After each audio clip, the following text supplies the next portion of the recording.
नमस्कार दोस्तों, teaching with Shivam में आप सभी का हार्दिक स्वागत है। सीटेट दिसंबर 2024 शिक्षा शास्त्र पेडागोजी यानी कि किसी भी विषय में पेडागोजी से प्रश्न पूछे जाते हैं। तो भाई इन जो फैक्ट हैं इन फैक्टों से अलग नहीं पूछेगा।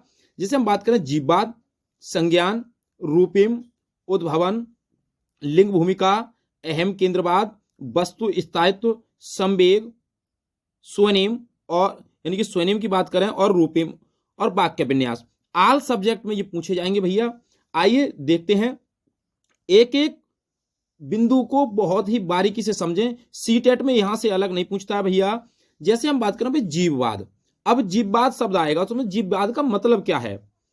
तो जीववाद का अर्थ होता है, जैसे हम बात करें पूर्ण संक्रियात्मक चिंतन का एक पक्ष या विश्वास की निर्जीव वस्तुओं में जीवन कैसे गुण होते हैं और वे कार्य करने में सक्षम होते हैं। जैसे हम बात करें जीववाद, कोई बच्चा है जैसे निर्जीव वस्तु को सजीव मान लेना, निर्जीव वस्तु को सजीव मान लेना ही क्या कहलाता है? जीववाद कहलाता है। जैसे छोटा बच्चा है तो गुड़िया, उसको अगर जो छोटा बच्चा है गुड़िया खिलाता है, जो खिलौने लाते हैं तो वो समझता है ये भी क्या है? सजीव है। तो ये कहलाता है जीववाद। क्या कहलाता है? जीववाद।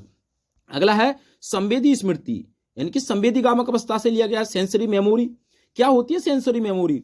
प्रारंभिक क्रिया जो उद्दीपक के संक्षिप्त प्रभावों को संरक्षित करती है, इसे संवेदी पंजिका भी कहा जाता है। जैसे बच्चे के द्वारा, छोटा बच्चा होता है तो आंख, कान, नाक, त्वचा यानी कि अपनी ज्ञानेंद्रियों के माध्यम से, अपने ज्ञानेंद्रियों के माध्यम से जो प्रभाव करता है, जो क्रिया करता है, वो संवेदी स्मृति के अंतर्गत आती है। इसे कहते हैं सेंसरी मेमोरी या संवेदी स्मृति।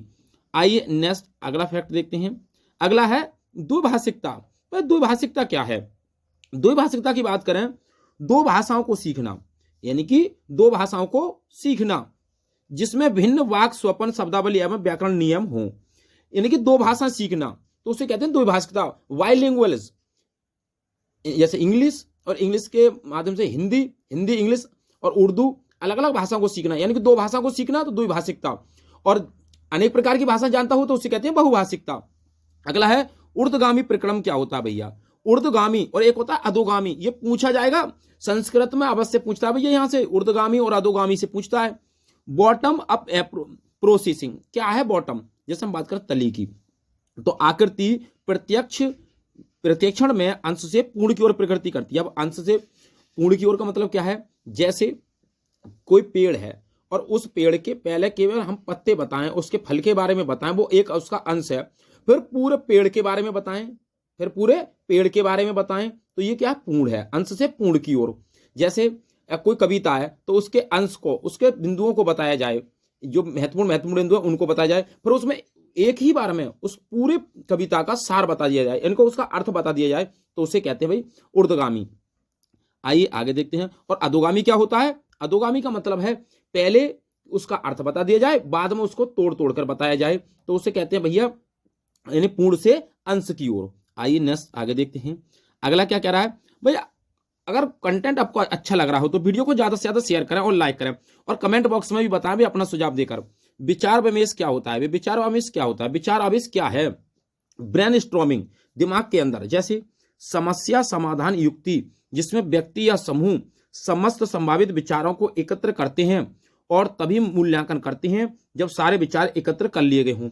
जैसे हमने किसी चीज को, कोई समस्या है, उस समस्या के समाधान की युक्ति को हमने ढूंढ लिया और उस पर विचारों को क्या कर लिया, हमने स्टोर कर लिया अपने मस्तिष्क के अंदर, फिर मूल्यांकन करते हैं, तो उसे कहते हैं ब्रेनस्टॉर्मिंग, विचार आवेश।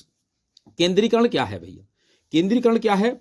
दूसरी सभी विशेषताओं को छोड़कर एक विशेषता पर ध्यान केंद्रित करना, यानी कि एक ही बिंदु पर ध्यान केंद्रित करना केंद्रीकरण कहलाता है, और एक ही बिंदु से अलग अलग चीजों को सोचना विकेंद्रीकरण कहलाता है। आइए नेक्स्ट आगे देखते हैं भाई। अगला क्या कह रहा है?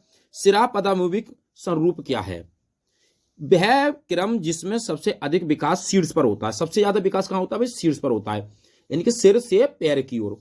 आकार, वजन और रूप में शारीरिक वृद्धि के साथ विभेदन क्रमशः ऊपर से नीचे की ओर होता है। कहां से होता है?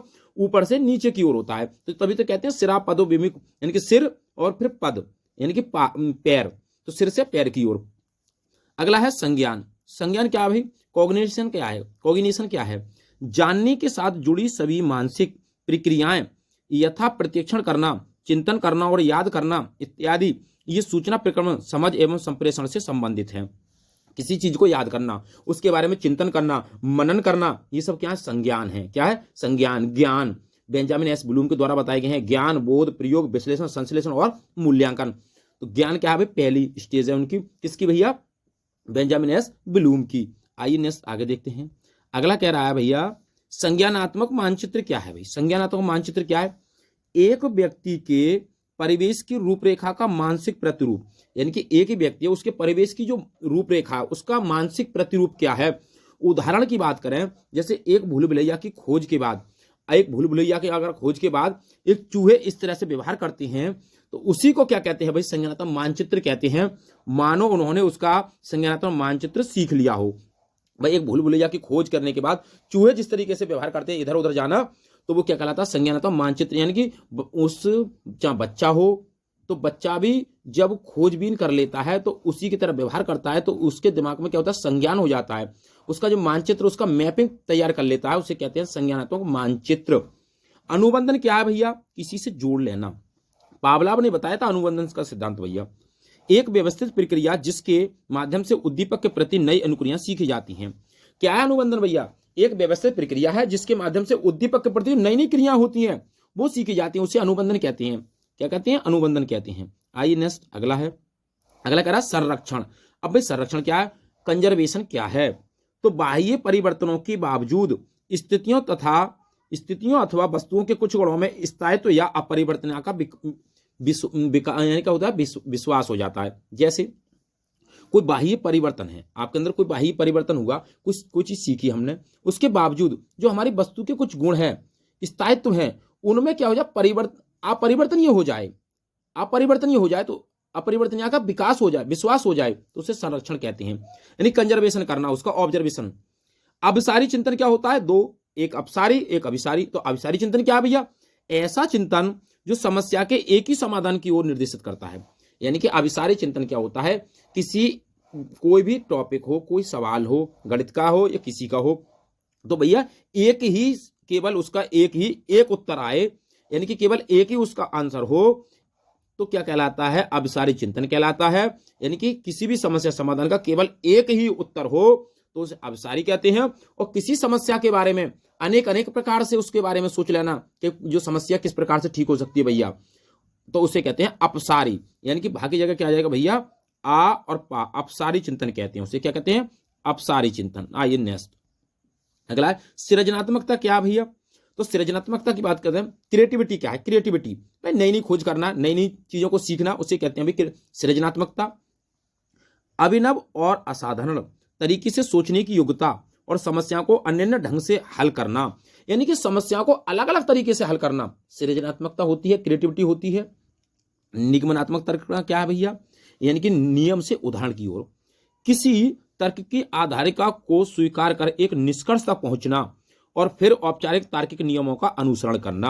यानी कि कोई भी तर्क है उसके निष्कर्ष तक पहुंचना और नियम का अनुसरण करना, तो उसे कहते हैं निगमनात्मक तर्कना। आगमनात्मक तर्कना क्या होती है भैया? पहले उसका उदाहरण देखना, फिर बाद में नियम की ओर जाना भाई। आइए नेक्स्ट आगे देखते हैं। अहम केंद्रितवाद क्या है भाई? अहम केंद्रवाद क्या है? पूर्व संक्रियात्मक चिंतन की एक प्रमुख विशेषता जो किसी व्यक्ति द्वारा अपने परिप्रेक्ष्य और किसी दूसरे के परिप्रेक्ष्य के बीच भेद न कर पाने की अयोग्यता की ओर संकेत करती है। यानी कि कहने का मतलब यह है कि एक अहम केंद्रवाद क्या है कि कोई भी आपका ऑब्जेक्ट है और दूसरे का भी ऑब्जेक्ट है, तो उन दोनों में भेद ना कर पाना, यानी कि आयत है और वर्ग, उन दोनों में भेद ना कर पाना अहम केंद्रवाद। वो कहता है मैं ही हूं, दुनिया में क्या हूं? मैं ही हूं, तो उसे कहते हैं अहम केंद्रवाद। अहम केंद्रवाद। आइए नेक्स्ट अगला है संवेग। इमोशन क्या होते हैं भैया? ऐसी स्थितियां जो व्यक्तिगत रूप से महत्वपूर्ण समझी जाती हैं, उनके प्रति अनुक्रियाओं में परिवर्तनों का एक जटिल प्रारूप जिसमें शारीरिक उत्तेजन, अनुभूति, विचार और व्यवहार सम्मिलित होते हैं। संवेग क्या होते हैं? संवेग एक उत्तेजित दशा है भाई। वुडवर्थ कहते हैं संवेग क्या है? उत्तेजित दशा है। संवेग इमोशन जो हमारे अंदर से फीलिंग होती है, शारीरिक उत्तेजना है, यानी कि शरीर के अंदर से उत्तेजित होती है, संवेग भैया। नेक्स्ट अगला है सूक्ष्म पेशीय कौशल क्या होता है भैया? फाइन मोटर स्किल्स क्या है? तो पेशीय कौशल वे हैं जो अधिक सूक्ष्म गतियों से संबंधित हैं, जैसे उंगलियों का कौशल।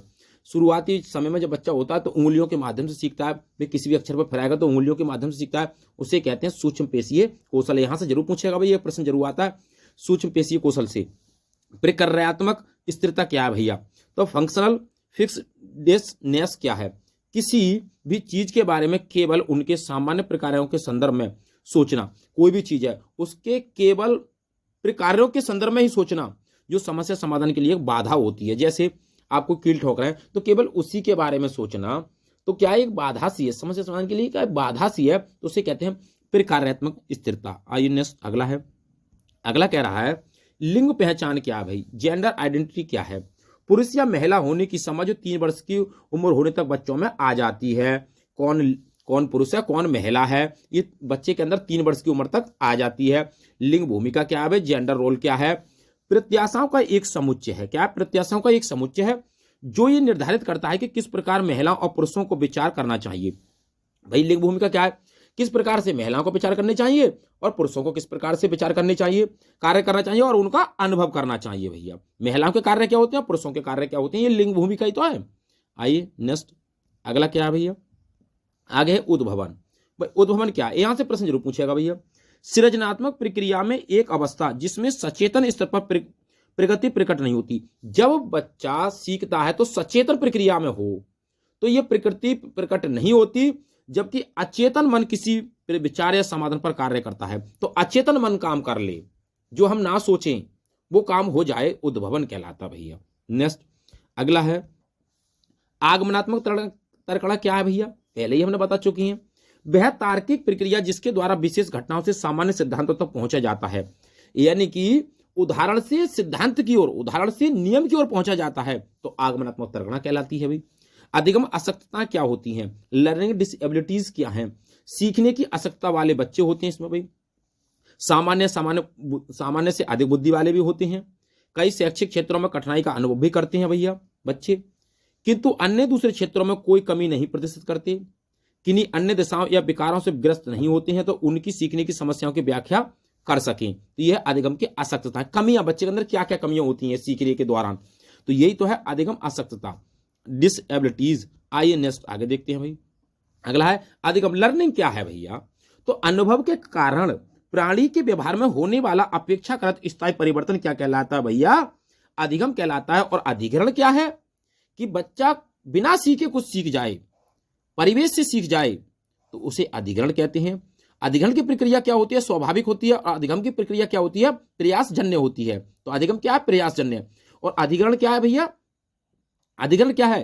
यानी कि स्वाभाविक, नैसर्गिक, प्राकृतिक, कुदरती। परिपक्वता क्या है? परिपक्वता क्या है? मैच्योरेशन क्या है?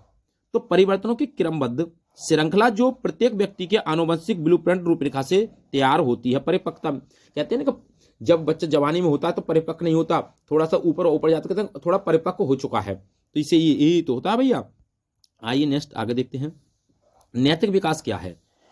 मोरल डेवलपमेंट क्या है? ऐसे नियम और परंपराओं के परिप्रेक्ष्य में विकास एक व्यक्ति को दूसरे व्यक्तियों के साथ परस्पर किस तरह का व्यवहार करना चाहिए। भाई ऐसे नियम कानून जो एक व्यक्ति को दूसरे व्यक्ति के साथ कैसे व्यवहार करने चाहिए, तो यही तो नैतिक विकास है भाई। अभिप्रेरणा मोटिवेशन क्या है? कहते हैं मोटिवेशन कर दिया जाए उसको भाई। एक आवश्यकता अथवा इच्छा जो व्यवहार को शक्ति देती है, एक ऐसी नीड जो व्यवहार को क्या दे? शक्ति दे, उससे निर्देशित करती है, तो ये क्या कहलाता भैया? अभिप्रेरणा कहलाता है। आइए नेक्स्ट आगे देखते हैं। स्वनिम। स्वनिम क्या है भैया? किसी भाषा में ध्वनि की सबसे छोटी इकाई क्या होती है? स्वनिम। जैसे छोटा आ क्या है भैया? स्वनिम है। अब छोटा आ जैसे हम बात करें का, क्या बन गया? का। और भैया क्या बन गया भैया? अगर, तो ये क्या भैया? यानी कि ध्वनि की सबसे छोटी इकाई। रूपिम क्या है भाई? किसी भाषा में सबसे छोटी अर्थ की इकाई। अर्थ की सबसे छोटी इकाई रूपिम। जैसे हम का और ला बन के तो क्या बन जाएगा? कल बन जाएगा ना, तो ये क्या हो जाएगा भैया? रूपिम हो जाएगा। तो अर्थ की सबसे छोटी इकाई रूपिम, भाषा की ध्वनि की सबसे छोटी इकाई तो स्वनिम। वाक्य विन्यास क्या है भैया? स्वीकार्य वाक्यांश या वाक्य बताने के लिए शब्दों को संयुक्त करने के नियमों से संबंधित है। मतलब समझे कैसे? वाक्य विन्यास क्या है भैया? जैसे हमने कोई वाक्य बोला भाई, सीधा सीधा है कि भाई मोहन अपने घर जाता है। मोहन अपने घर जाता है, तो बिल्कुल सही हुआ।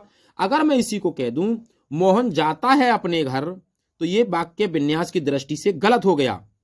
ये वाक्य विन्यास की दृष्टि से क्या हुआ, गलत हो गया।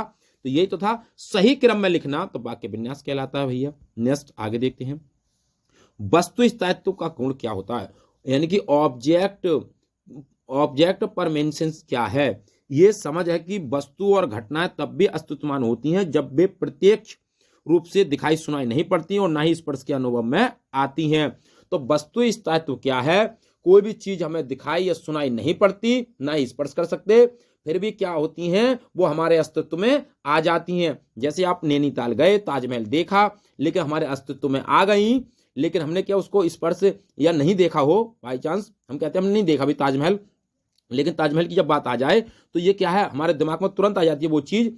तो वो क्या कहती है, वस्तु स्थायित्व। वस्तु स्थायित्व है कि हाँ भाई वहां पर क्या क्या हुआ, तुरंत इमेज बन जाएगी उसकी भैया। नेक्स्ट आगे देखते हैं, अगला है संक्रियाएं क्या होती हैं भैया। क्रियाओं का वह आत्मीकृत रूप जो बालक को भौतिक रूप से घटित घटनाओं को मानसिक रूप से करने में सहायता करता है। क्या होता है, क्रियाएं जो होती हैं वो आत्मीकृत रूप से बालक को भौतिक रूप से घटनाओं को मानसिक रूप से करने में सहायता करता है। बच्चा मानसिक रूप से करेगा, जो भी गणित के सवाल होती हैं वो संक्रियाओं पर आधारित होती हैं। तो गणित की संक्रियाएं कौन कौन सी होती हैं, 4 होती हैं, जोड़, घटा, गुणा, भाग। और घटा को क्या कहते हैं, व्यवकलन कहते हैं, गणित के अंदर पूछा जाएगा, सीटेट में पूछ लेता है। समकक्षी क्या होती हैं भाई, एक ही उम्र अथवा परिपक्वता स्तर के बालक क्या कहलाते हैं, समकक्षी कहलाते हैं। पीयर्स जोड़े में, यानी कि एक ही उम्र के हो या एक ही परिपक्वता स्तर के हो तो समकक्षी कहलाते हैं। तो उम्मीद करता हूं दोस्तों पेडागॉजी से संबंधित जो महत्वपूर्ण फैक्ट थे आपको अच्छे लगे होंगे। वीडियो आपको अच्छी लगी हो तो वीडियो को ज्यादा से ज्यादा शेयर करें और लाइक करें। चैनल पर नए हैं तो चैनल को सब्सक्राइब करें और कमेंट बॉक्स में भाई अपना सुझाव अवश्य दें। ऑल द बेस्ट, थैंक्स, जय हिंद, जय भारत।